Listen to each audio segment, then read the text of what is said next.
They've been hot and they've been cold, so is the Denver Broncos offense poised for a breakout performance tonight against the Las Vegas Raiders?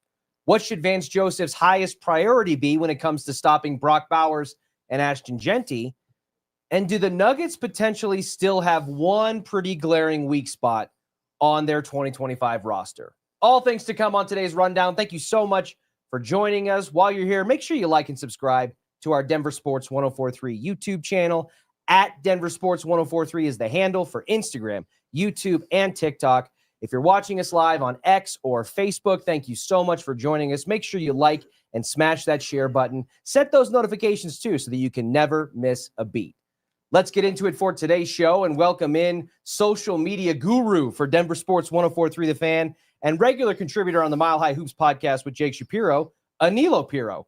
How you doing, Anilo? I'm good, brother. Excited for some Thursday night football. Should be a good matchup tonight. Got the throwback uniforms back on display for the Denver Broncos. A lot to unpack. We're in the prime of the sports season here at 1043 The Fan and Denver Sports, so it'll be exciting. Yeah, I think it is going to be exciting, and regardless of what the box score indicates when 4 quarters of football have been played, the visual experience of watching the Denver Broncos tonight is going to be fantastic because they break out, in my opinion, once again, the best throwback uniforms in the NFL. But Anilo, the Broncos have been a hot subject of conversation locally, as they always are, but even nationally, because as we've talked about over the last couple of weeks, they find themselves at the midway point in the season in a position that they have not been familiar with for the better part of the last decade. They are 7-2, tied for the best record in the American Football Conference with the Indianapolis Colts and other teams in the NFC as well. And they're buyers at the trade deadline, at least in theory, because they chose not to do anything. They stood pat with the roster that they have now. We had reports from Jordan Schultz, our own James Palmer, and others who said that the Broncos were kicking the tires on certain players around the league at the tight end position, at the wide receiver position for like a Jalen Waddle. But ultimately, the asking price was too high. So Sean Payton, as he did yesterday in his media availability, backed his confidence in this roster, echoing some of the same sentiments that he kind of in a double latte fashion overextended in the preseason and the offseason about how this is maybe the 7th team he's ever coached in his illustrious, lengthy coaching career that could win a Super Bowl, and that Bo Nix, his Q, could be a top 4 or 5 quarterback, should be in the next handful of years. So now as we turn the page to the back half of the 2025 season, we begin with a short week, Thursday night primetime matchup against a divisional opponent in the Las Vegas Raiders. And Anilo, while the Raiders don't profile at 2-6 essentially, or 2-7, as a team that on paper is on the same level as the Denver Nuggets through 9 games or so, the Broncos haven't necessarily, including in the Sean Payton era, had the best luck or success in primetime. Yeah, it's interesting. And, you know, they had that really good Thursday night football game last year against the New Orleans Saints where, you know, Bo Nix and company just lit the world on fire offensively. But they also, remember, flexed into that Thursday night game against the Los Angeles Chargers, which ended up being a sore subject for Broncos fans. And I believe the year before they played on Thursday night against Indianapolis in that just like ugly slugfest game with KJ Hamler, like taking his helmet off and, you know? Yep. They had a primetime game against the Indianapolis Colts where home Broncos country attendees were leaving a game that was tied at the end of regulation going into overtime at home. Fans were so fed up with the product on the field, and the Broncos during that particular season were just a nightmare in primetime because that after the Russell Wilson trade, they got flexed into so many. They had 5 primetime games between Monday and Thursday and Sunday night. And they maybe won one of them. And I think it was like a 13-10 win over the 49ers or 13-12. But sticking with tonight's matchup against the Raiders, I think when we've evaluated Sean Payton's offense as we're 18 months or so, a season and a half into the Bo Nix, Sean Payton kind of pairing, there's been a lot of consternation and speculation about, is Sean Payton's offense overly complicated for the offense as a whole, but certainly for a young quarterback trying to find his footing? Or is it more of an execution type of error where Sean Payton, as we've seen a handful of times throughout this young season, has schemed open players? You had the 3 glaring ones against the LA Chargers that would have turned the entire complexion of that game on its head. We saw it even dating back to the postseason loss against the Bills, where Troy Franklin was fingertips away from having multiple big plays on top of the game-opening touchdown. And I think it's kind of somewhere in the middle. And that's why I think this short week opportunity presents an interesting challenge or potential kind of look in the mirror moment for the Broncos, because I think this is the opportunity to say, hey, maybe less is more. And I think that's a sentiment that we heard within the Broncos locker room from guys like Quinn Miners and Mike McGlinchey and Evan Ingram, who have kind of said, yeah, your body clock is different on these short weeks. You don't have the reps in practice from a volume perspective to be able to go and work out the kinks from the previous week. It's goldfish brain, wipe it. It's in the past. And we're on to, in this case, Las Vegas. Yeah, and I think it's interesting. Well, another dynamic that I think Broncos country is very well aware of, but you also wonder if it plays into the minds of the players in the locker room before the game during practice this week, is playing the Kansas City Chiefs next week, right? Because you're looking at the Raiders, as Richie pointed out, a 2-6 football team that's essentially on a road to nowhere right now, and it could be a little bit of a look-ahead spot where the Broncos maybe lose some focus. I'm not saying that's going to be the case, but this is something you have to factor into your thought process here tonight if this game doesn't quite go according to plan. Now, one thing I will say, Richie, is something I picked up on being at practice on Tuesday, is Sean Payton harped on needing to go into halftime on Thursday Night Football with a lead. Similarly, in the way that he kind of harped on flushing the Giant game down the toilet because of how bad teams have been in the following week, following those epic fourth quarter comebacks like you saw with the Broncos in that game against the Giants. So I'm kind of picking up the same song and dance and rhythm and flow from Sean Payton and his cadence and his words when he talks about the importance of this game. And one thing we know for a fact is after that Cowboys game, Bo Nix, a couple other players, Sean Payton himself came out and said that they were dialed in and focused in practice, and that ultimately helped them beat the Cowboys in the manner in which they did. Now, the challenge is obviously the short week, kind of a glorified walkthrough of practice this week. Look, the Raiders aren't very good, but they're still professionals. I don't think this is going to be maybe as easy of a game as Broncos country thinks it might be, but I do think the Broncos are in a good position to win. It has not manifested itself thus far the way that I thought that it might. But Anilo, before the start of this season, I was one who kind of raised a slight flag of caution just to put out there that the Las Vegas Raiders, who honestly prior to last season had kind of owned the Denver Broncos from a divisional perspective. I think they had won 8 straight games against the Broncos going into last season. But as a macro perspective, they weren't a very successful football team. They drafted high. That's how they acquired Ashton Jeanty, and they've certainly collected a handful of picks, including Brock Bowers, in recent years. But I cautioned people to say, don't be so quick to dismiss the worst team in what I think is maybe the most concentrated from a talent perspective division in the National Football League in the AFC West. And my reasoning for saying that was, look at how quickly things turned around for the Broncos when they finally got Orion's belt and the stars to align from an ownership level to a front office level to a head coach and a quarterback. Now, the Broncos didn't get them in that order. You know, it comes George Payton, then the Broncos and the Walton Penner ownership group buy the team. Then they bring in Sean Payton, who drafts Bo Nix. So the pieces kind of came in different order. But the second that all of those were in perfect synergy and alignment, the Broncos in one single season broke a streak of losing seasons that had lasted since the 2016 season, broke a streak of postseason absences that had lasted since the Super Bowl season. So you're talking about a decade worth of time. And now they continue to build on it with a as hot a start to a season as they've had since the Super Bowl. Well, the Raiders, with their moves in this past offseason, seem to have, in their own way, created that alignment.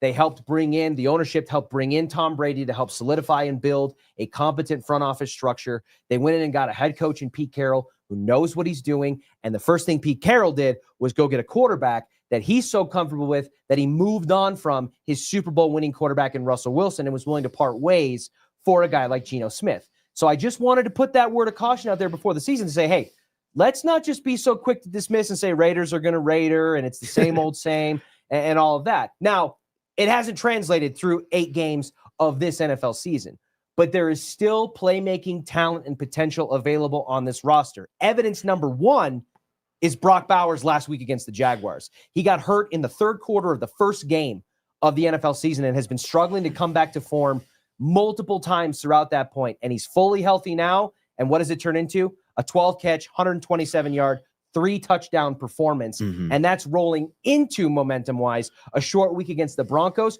who already struggled to cover that. Yeah, no, I think it's well said. And also 45 fantasy points for Brock Bowers. There So we shout go. out to the boy for me last week. So love to see that. But yeah, it's been a disappointing season for the Raiders, whichever way you slice it, right? And they really don't have, like, their signature win of this season was week 1 against the New England Patriots, where they won 20-13. But it's been essentially all bad since then. Their only other win this season was 20-10 over the Tennessee Titans, who are the worst team in the NFL right now. But they have played a couple of close games against some quality opponents akin to that of the Broncos. Just last week against the Jacksonville Jaguars, they lost 30-29, so they were in that game till the very end. Came down to a 2-point conversion to win the game, and they didn't convert. Yeah, and they were, a 1-point loss against the Chicago Bears as well, who's a team that's kind of on the up and up right now too. So, look, the Broncos cannot overlook this Las Vegas Raiders team. But one thing that I would say with the Broncos today, the importance of this game is this is like the last game of that soft portion of their schedule, right? This 6-game win streak has been incredible. Bengals aren't very good without Joe Burrow, right? You beat the you beat the Eagles. You love to see that. Reigning, defending Super Bowl champions. Love that. You squeak out a win against the Jets. You squeak out a win against the Giants. You take care of business against the mid-Dallas Cowboys team, and then you're able to take down the Houston Texans last week without C.J. Stroud. But after this game tonight here on Thursday Night Football against the Raiders, the schedule gets much, much tougher for the Denver Broncos. 2 games against the Chiefs, the Commanders, the Packers, the Jaguars. So the focus needs to be locked in for the Denver Broncos. And as you alluded to, Brock Bowers is going to be priority number 1 in regards to slowing down this Raiders offense. Thankfully, Geno Smith hasn't been as good as he was in Seattle, and Ashton Jeanty has been probably one of, if not the most disappointing player to get drafted in the first round, at least from what I've seen. Only, 487 rushing yards on the season for Jeanty, only 3 touchdowns, has only rushed for over 100 yards in 1 game this season, and that came against the Chicago Bears, who have a Swiss cheese defense. So with the Broncos defensive front tonight, the pass rush, we know no Pat Surtain, they should be able to, in theory, limit this Raiders offense. I think they should too. And if I was to post one word of caution about, because you're right, Ashton Jeanty from a statistical perspective has not probably been what many in Las Vegas or certainly around the NFL and from the evaluation process going into the draft thought he would translate to. But Ashton Jeanty has had, from a offensive line perspective, the least amount of help of any running back in the NFL. Going into this week, he, I believe, still has just about as many, if not more, yards after contact than he has actual rushing yards, meaning that kind of in that Philip Lindsay mold, every yard that Ashton Jeanty produces, he's got to fight like hell for it. And I think that the Broncos, who present stylistically with a team that has an incredibly strong and formidable interior pass rush, great bookends in Nick Bonito and Jonathan Cooper, and then great back-end coverage in the secondary to be able to give that front more time to get after the quarterback, or in this case, the running back. The matchup feels great, but if there is not extra attention paid and discipline assigned to wrapping up Ashton Jeanty, who is good from a lower body center of gravity and balance after contact situation, that could be something where, and teams have run on the Broncos with more success than we thought, because A, they were committed to it, and B, the Broncos got in their own way by not wrapping up, and Ashton Jeanty presents that same threat to this Broncos defense. Yeah, no, I think it's well taken. And the other dynamic that I'm looking at with the Broncos here tonight, and let's hope it goes well, is there's a lot of key players on this injury report, right? The 3 guys that we know will not play for the Broncos tonight are Marvin Mims Jr., Nate Atkins, and Pat Surtain. So Marvin Mims has been dynamic in the punt and kicking game, also been good in that jet sweep dynamic as a running back / wide receiver. We know how good Pat Surtain is, and Nate Atkins has actually been a guy that Sean Payton has called up some plays for in the red zone. So you might lose a little bit of that. But outside of that, and I think these guys are going to play, but Jonathan Cooper, Jonathan Franklin Myers, Brandon Jones, DJ Jones, PJ Locke, Will Lutz, who I believe was sick, and Riley Moss, all popping up on the injury report. Now, I think a bulk of these guys will play outside of the 3 that I previously mentioned, but still something to keep an eye on. Short week, and these are all key players that are popping up on this injury report for Denver. Last thing I want to touch on the Broncos offense before we shift gears here, Anilo, is, and we kind of touched on it at the start of the segment, but what is your level of confidence in this Broncos offense going into the matchup against the Raiders at home on Thursday Night Football? It's a short week. There's truncated preparation. They're missing a weapon like Marvin Mims and Bo Nix, even when the offense is at full strength and capacity, has shown an inability at times to consistently find and locate, namely Evan Ingram, the targets and the weapons that he has at his disposal. So what do you think is in store from a game planning perspective from the offense tonight? More of the same, or a simplistic outlook that may look more similar to the fourth quarters we've seen when the offense tends to kind of turn it loose? Well, I don't think Sean Payton knows simple. Like, that's just kind of where I'm at. Like, obviously, when your back's against the wall in the fourth quarter, you got to probably streamline the game plan a little bit. But I think Sean Payton is always going to try to take the wide volume approach when it comes to running the show as the offensive play caller for this Denver Broncos team. You saw that in New Orleans. So I don't expect the game plan to be tremendously different. Like, maybe because you don't have Marvin, it's a little bit less gadget plays that pop up in this game. But, you know, I could see, like, if the Broncos have to come back in the fourth quarter to beat the Raiders, and they do, right? A win is a win. But the Broncos are a much better team right now than the Las Vegas Raiders. And one thing that Sean Payton really harped on at practice this week is the ability to go into the halftime with a lead. And I believe he said something along the lines of like 90% of the time, teams on Thursday Night Football that go into halftime with a lead end up winning the football game. So that's something I'm keeping an eye on. So clearly Sean Payton is of the mindset of pedal to the metal. Let's get out there and try to bury them, as soon as this game starts. So I think it's going to be interesting. You know, again, I'm still worried a little bit about the look ahead with the Kansas City Chiefs. This is a Broncos team that has won 9 consecutive games at Empower Field. I don't think that changes tonight, but I also don't think you can overlook the Raiders. But in regards to your question, I'm expecting more of the same from Sean Payton, par for the course. Anilo, I think I actually, what you laid out and the direction that you are leaning is the direction of conventional wisdom based on observation and what we've seen from Sean Payton, not just here in Denver, but over the course of his tenure in New Orleans, etc. But I actually do think that we may see a more quote-unquote simplistic game plan. It's just not going to be as evident or obvious. What I mean by that is I think this Broncos offense may actually struggle as it has and will continue to struggle out of the gate against the Raiders. And that has as much to do with the execution side of it as I do almost by design with Sean Payton. The more that I've observed the Broncos offense, the more that I think Sean Payton is the ultimate embodiment of I am willing to lose the battle to win the war.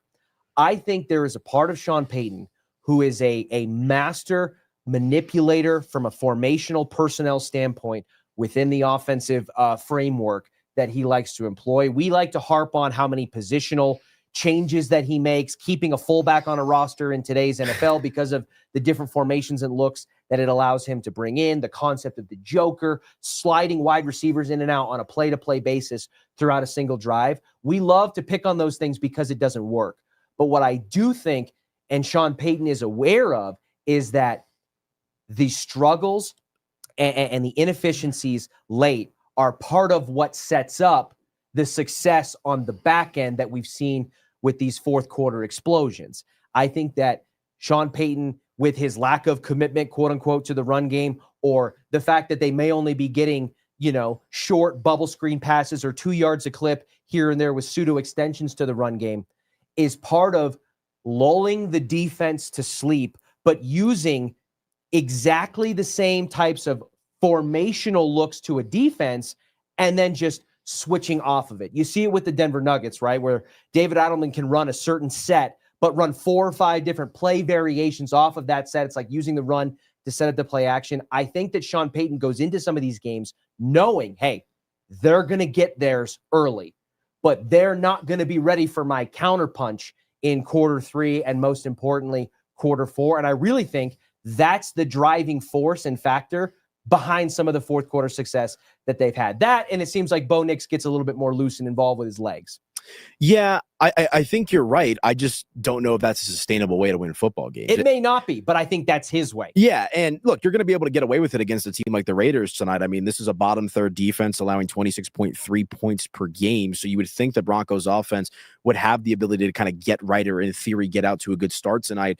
And look, if it ain't broke, don't fix it, right? I mean, they're on a 6-game win streak. They're playing well at home, 9 in a row at Empower Field. Like, keep winning these football games by any means necessary. But my concern is when you're 7-2, right? I don't think the Broncos are maybe quite as good as their record says they are. Like, I'm happy with the 7 wins, but you got lucky against the Jets. You got lucky against the Giants. They can't be much better than their record says they are. Right. You know? They might lose if CJ Stroud is the quarterback for the full game last week. And so I just think when you're going into this back part of the season, you're going to have to play some really good teams in the playoffs when you get there.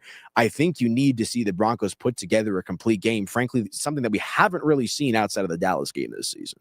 I want to shift gears to the Denver Nuggets. Let's Danilo, do it. I know you and Jake Shapiro are knee deep in everything going on at Ball Arena as it relates to the Denver Nuggets. And we saw a game against the Miami Heat last night that I think in a lot of ways shined light on so many of the positive aspects that this Nuggets team has going for it in the young 2025 season. But it also seems to continue to shine a light on something that I think could be a maybe not so big of a deal now, but lingering, growing, nagging concern that will find its way to kind of pass through the middle portion of this season unless something changes. On the positive side, offensively, it feels like the first introduction of this David Adelman era where he is fully at control of the helm and not grabbing the wheel as it's being driven into an embankment the way that he was last year with the dismissal of Calvin Booth and Michael Malone. It feels like offensively, their commitment to slowing down the pace of play, focusing more on the half-court offense than the transition and the fast break, and then also using dedicated plays and sets and not relying almost exclusively on the success or failure of the two-man game with Jokic and Murray has worked. They are on a blistering offensive pace from a scoring perspective, and they're getting it more than they ever have from bench unit and non-starter contributors. When you're looking at some of the key contributors from this last game, Tim Hardaway Jr. continues to be a absolute bargain basement value exploding deal for the Denver Nuggets. He is a closing minutes guy under David Adelman in this young season. His three-point shooting has come in clutch and key moments, including the basket right before the buzzer at the end of a quarter where he was able to help stop some bleeding as the Heat tried to shoot their way back into the game. Jonas Valanciunas in just 11 minutes, giving you 6 and 6. I continue to be impressed and amazed with what he is able to do with that bench unit in giving them the spacing and the size in the paint that they have been missing really since Jokic was kind of the primary contributor in that role, or maybe DeMarcus Cousins. And then two guys talking about Draymond Green type box scores when you got Peyton Watson and Bruce Brown giving you a handful of points here, but 10 points for Peyton Watson, 2 massive defensive plays in the block category, and then Bruce Brown kind of spreading it around with steals, assists, rebounds, what have you. The Nuggets seem to maybe have the best collection of bench players, scoring depth, and champion caliber supporting cast around Nikola Jokic that they've ever had, and it's manifesting just about 8 games into this season. Well, for the first time in a long time, Richie, the Denver Nuggets have a deep team. Right? Like even in the championship season, like, yes, you had Bruce and CB off the bench, but I think they're actually deeper this season than they were in that championship season. And to your point, you're seeing it all kind of pay off right now. The 6 and 6 last night from Jonas Valanciunas, it looks like we finally have our answer at the backup center position. And Peyton Watson, as you alluded to, only 18 minutes played last night, but he's able to go out there, grab 10 boards, dish out 3 assists and a couple of blocks as well. He's such a physical freak, man. Yeah, and Bruce Brown is not always going to pop up in the stat sheet, but this is a guy that is an Energizer bunny out there and really keeps this team going when Jokic is not in the game, or even when he's playing alongside Nikola Jokic. And you know what? This is all with Cam Johnson not playing well to open up the season. Bingo. When you are talking about a Bruce Brown or a Peyton Watson playing not super noticeable or high volume minutes on a consistent basis, but you can point to 1, 2, 3, 5 moments within a game, whether it's Bruce Brown from a defensive intensity standpoint, poking a couple of steals out, Peyton Watson with the 2 huge blocks and kind of the athleticism to get up and above the rim. When you're having a box score that might look like 2-3-2-2, 1, that's chunky enough for me for a bench player, but 2, it's impactful contributions. That 1 notch in the box score may have made the difference between stopping or starting a run on the offensive or defensive side of the court. Cam Johnson, as you mentioned, struggling a little bit out of the gate. And I think, as I alluded to at the start of the show, that might be the only thing that is holding this Denver Nuggets team back through this young start to the 2025 season from being an absolute juggernaut firing on all cylinders. And part of that may be of our own design, Anilo. There's certainly an argument to be made that because of the gravity of the trade, because of the emotion that came with the negative side of Michael Porter Jr.'s play in his last couple of years in Denver, the inconsistency, the injuries, and kind of the high stakes nature of every loss and every postseason game that gets placed on a Nuggets team with Jokic at the center of it, shipping him out in a way that we were kind of led to believe under the Michael Malone, Calvin Booth era just wasn't possible to do a deal like that. You can't break up this core of homegrown talent. You can't go make a blockbuster move like that. Well, Ben Tenzer and Jonathan Wallace rewrite that narrative. And I think that just placed a lot of hype and sizzle around this move and this particular player. And we just haven't quite seen the stake yet. Yeah, I mean, it's been an ugly start to the season, and I'm assuming that Cam would be the first person to tell you that as well. He's a very accountable guy. I mean, 8.6 points per game, 3 rebounds a game, and an assist and a half a game. Not exactly what you were hoping for when you flipped Michael Porter Jr. in that draft pick to bring him in, but it's early. And I think the good thing is, as we alluded to, like Tim Hardaway Jr.'s balling. Bruce Brown looks like he hasn't skipped a beat. Jonas Valanciunas has made an immediate impact. And because of that, it's been able to mask some of the deficiencies of Cam Johnson early in this season. Now, I believe Cam will pick it up. He's 29 years old, is a proven player in this league. I do too. But on top of that as well, like Jamal Murray hasn't exactly been knocking down 3-point shots either. He's shooting 30.4% from beyond the arc this season, 14 for 46. Look, I don't think anybody expects that's going to keep up, but this is a guy that is usually in the high 30s for his career average. He's averaging 38% from 3 for his career. So Jokic being Jokic with another, 38-15 triple-double last night? Yeah, I believe it was 33, 16, and 15. It's just ridiculous. Like, I say it every time I get the opportunity to. Like, Denver sports fans, please enjoy this moment because he's the greatest player we'll ever see for the Denver Nuggets, and I will be very sad whenever he retires. But, between Jokic playing well and the overall positive output from the bench with Tim Hardaway, Bruce Brown, and Jonas Valanciunas has masked some of the deficiencies that Denver has experienced early in the season. But frankly, that's what these guys were brought in here to do. Correct. And the last thing I'll say on the Nuggets is, much like the Broncos, where we're talking about soft schedule, like the Nuggets have had themselves a pretty soft open to the season outside of that opening night game against Golden State. Phoenix, no Anthony Edwards against Minnesota. New Orleans isn't good. Portland's in shambles. Kings are mid. Heat are kind of in a weird place now. Without Bam Adebayo for the majority of the game, right? Or Tyler Hero for the entire right. game. And a side note, hope Eric Spoelstra and his family's okay. I saw that house dynamic. Yeah, that's crazy. So sending my thoughts and prayers his way as well. But they get an opportunity on Friday for some revenge. The Golden State Warriors coming to town. I think that will be a very interesting gut check game for Jamal Murray, for Cam Johnson, and the Denver Nuggets as a whole. I, too, am in the camp, Anilo, that I think that Cam Johnson will ultimately get it figured out. It just feels like, one, the opportunities are there. In terms of scheming guys open, Cam Johnson is open for the catch-and-shoot threes that he was brought in here to convert on more often than not. And I applaud Cam Johnson for, unlike we saw from Michael Porter Jr. until the latter end of his time here in Denver, Cam Johnson is still very committed to being involved when he's not the primary person involved in the play. He's not the shooter. He finds success in the mid-range that hasn't translated from deep yet, and he is still, from a follow your shot and get underneath the rim perspective, doing more than I think I was maybe expecting of him. I actually expected the rebounding impact to take a little bit of a step back without MPJ because he was committed to that late in his Nuggets tenure here.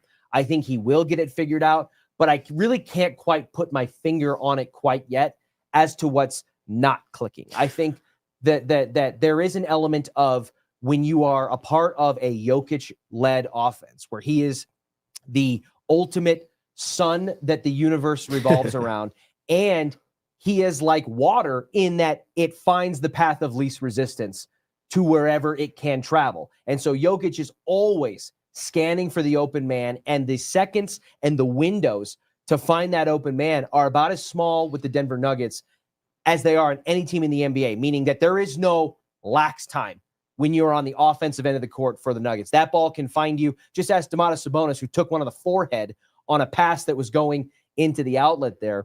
It's a situation where I think he's not used to being on the receiving end of that kind of offensive speed and intensity. but it really just feels like the shot's not falling in a way that it has for him. That's what I was going to say. I mean, he's getting open looks. They're just not going in. And some of them, look, you missed the shot, open. but like back iron, like they're on point. It's not like he's missing, brick this, brick that. Like the shots are on point, and I believe that they eventually will fall for Cam Johnson. And I'm not trying to stir this pot, folks. Like, this is just the reality of the situation. And I understand, I'm just looking at the box score from last night between Denver and Miami. Only 23 minutes played for Cam Johnson. Did not close in that game for Denver. Which is the same thing that happened to Michael Porter Jr. during the Malone era. Bingo. He was not trusted to close the games. And I think it's different. It was Payton Watson. Yeah. It was Christian Brown. And in this case, it's Tim Hardaway Jr. with this iteration. Who was playing well last night? I mean, honestly, he probably deserved to close. 24 minutes for Tim Hardaway Jr., 18 points, 4 of 9 from 3. There are going to be more than a handful of games, I think, in this NBA season for the Nuggets where we walk away from it saying Tim Hardaway Jr. won them that game. I agree. Certainly was a primary contributor in doing so. And David Adelman has come out and said, like, he's not going to be as strict with his rotations as Michael Malone was. Like, he talked about, I forget which, it was the Monday game, who'd they play? Sacramento that night. And I believe there was like a bench lineup with Jamal in that game. And, Adelman, unprompted after the game, came out and said, like, it's not always going to be Jamal with this unit, right? So I think right now he's trying to figure out different lineup combinations, different situations that he can deploy with this Denver Nuggets team. But frankly, kind of where we started this conversation, Richie, the fact that they have depth is like they are a little bit more like a Swiss Army knife now, as opposed to just a blade with Jokic in the offense. It's like, you got this tool, you got that tool, this guy, that guy. And because of that, the Denver Nuggets this season, even with Cam and Jamal off to a slow start offensively, are more versatile than they've been in a long time. Well, as you mentioned, they're going to have an opportunity to continue that against high quality competition with the Warriors tomorrow. We've got the Broncos and the Raiders tonight. A sneaky important primetime game to help the Broncos maintain their lead in the AFC West and in the AFC at large, but also a very key game in the division to try to keep pace with the Chargers, who have not lost in the division. And this is the Broncos' second crack at it, with 2 games against the Chiefs coming in pretty short order after that. And the Avalanche, obviously, as long as they keep it in regulation, they're basically a wagon, and they will continue their hot start to the 2025 season as well. There's a lot going on, Anilo. A lot going on. It is a great time to be a Denver sports fan, and it is a great time to be interacting and chatting with you, our loyal listeners at Denver Sports 104.3 The Fan. So as I said at the start of the show, make sure you like and subscribe to our Denver Sports 104.3 The Fan YouTube page at Denver Sports 104.3. Anilo, I promise, will notice when you do. You can find us at that handle on Instagram, TikTok, and YouTube. And as always, if you're watching us on Facebook or live on X, make sure you like, retweet, share, subscribe, turn on those notifications so that you never miss a moment with us. We will be locked and loaded for the Broncos game tonight and be back at noon tomorrow for a Reaction Football Friday version of the Rundown.